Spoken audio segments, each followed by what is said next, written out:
Hey everyone, it's Nicholas Wilton at Art to Life, and I wanted to talk a bit about, when you're working on your painting and some things that I'm realizing that I do a lot, and I thought I'd share it with you. It might be helpful. I change directions a lot, and I'm doing one thing, and then I decide, it's completely random. Sometimes I'll come in and I'll say, oh my God, I just want to make a different kind of painting altogether.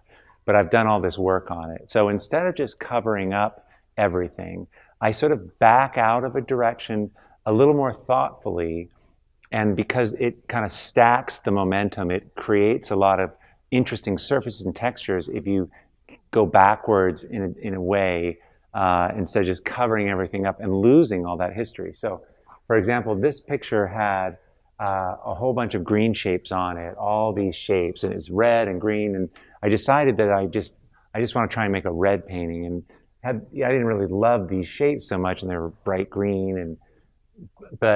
So what I did is I covered them all up, and it would have taken 2 minutes for me to cover it, just the whole thing with red. But instead, I went and I painted kind of a little more carefully these shapes red.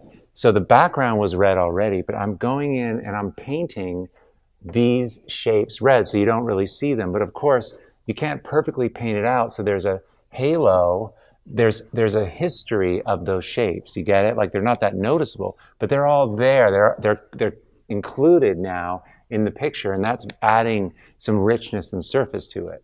And so that's just an interesting approach, right? Instead of, even the parts you don't like, make them so you don't see them by making them the same value and the same color as the background, but paint them just on their own. And it becomes this really, like, at first glance, this just looks like a red painting from across the room. But then when you come up close, it's like, oh my God, there's actually there's all this stuff on here. It's like there's a whole nother painting that's been painted out.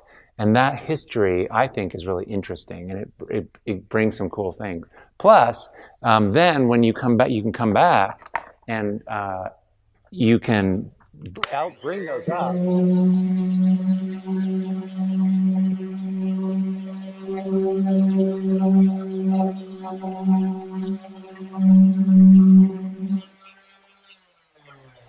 So you can still pull them up, and because they've got this nice thick paint on it, I can dig down into it and I can adjust them, and I can maybe have some of it coming and some of it not, but I can keep it really subtle. And so that's just a kind of cool way, like when you change directions, back out of it in a way that keeps the value of what you spent your time doing, so it adds to the picture instead of just not counting. It's just a layer that's underneath it that you lose forever.